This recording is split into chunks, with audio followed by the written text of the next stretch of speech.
Now a certain man was sick, named Lazarus of Bethany, the town of Mary and her sister Martha. It was that Mary was which anointed the Lord with ointment, and wiped his feet with her hair, whose brother Lazarus was sick. Therefore his sister sent unto him, saying, Lord, behold, he whom thou lovest is sick. When Jesus heard that, he said, This sickness is not unto death, but for the glory of God, that the Son of God might be glorified thereby. Now Jesus loved Martha and her sister and Lazarus. When he had heard, therefore, that he was sick, he abode 2 days still in the same place where he was. Then after that saith he to his disciples, Let us go to Judea again.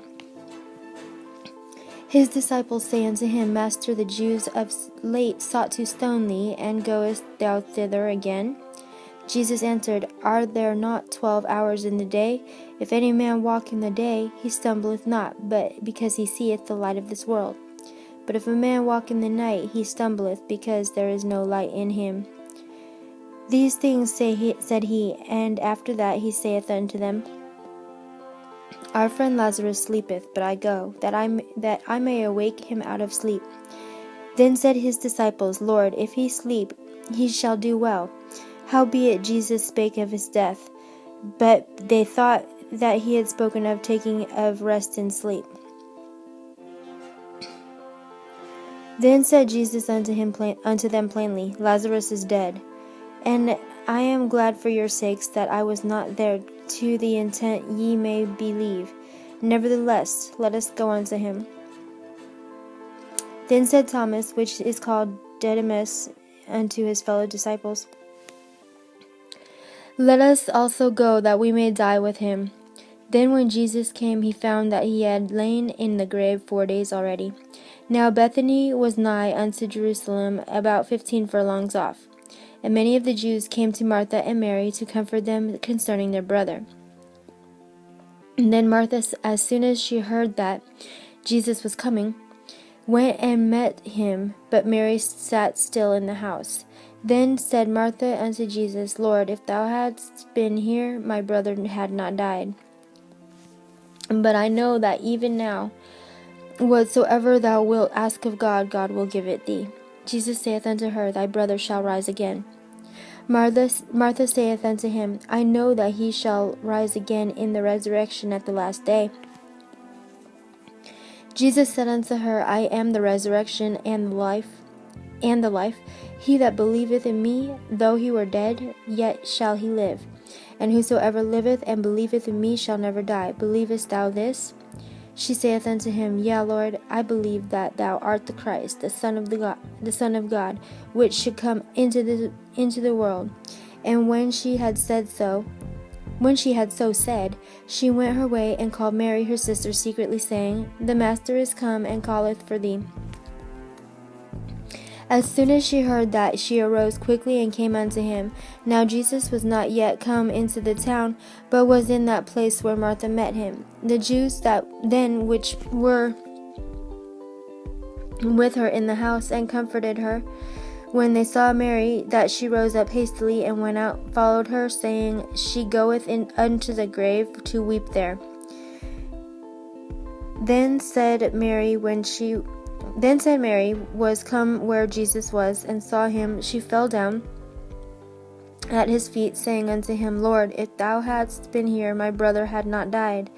When Jesus therefore saw her weeping, and the Jews also weeping which came with her, he groaned in the spirit and was troubled, and said, Where have ye laid him?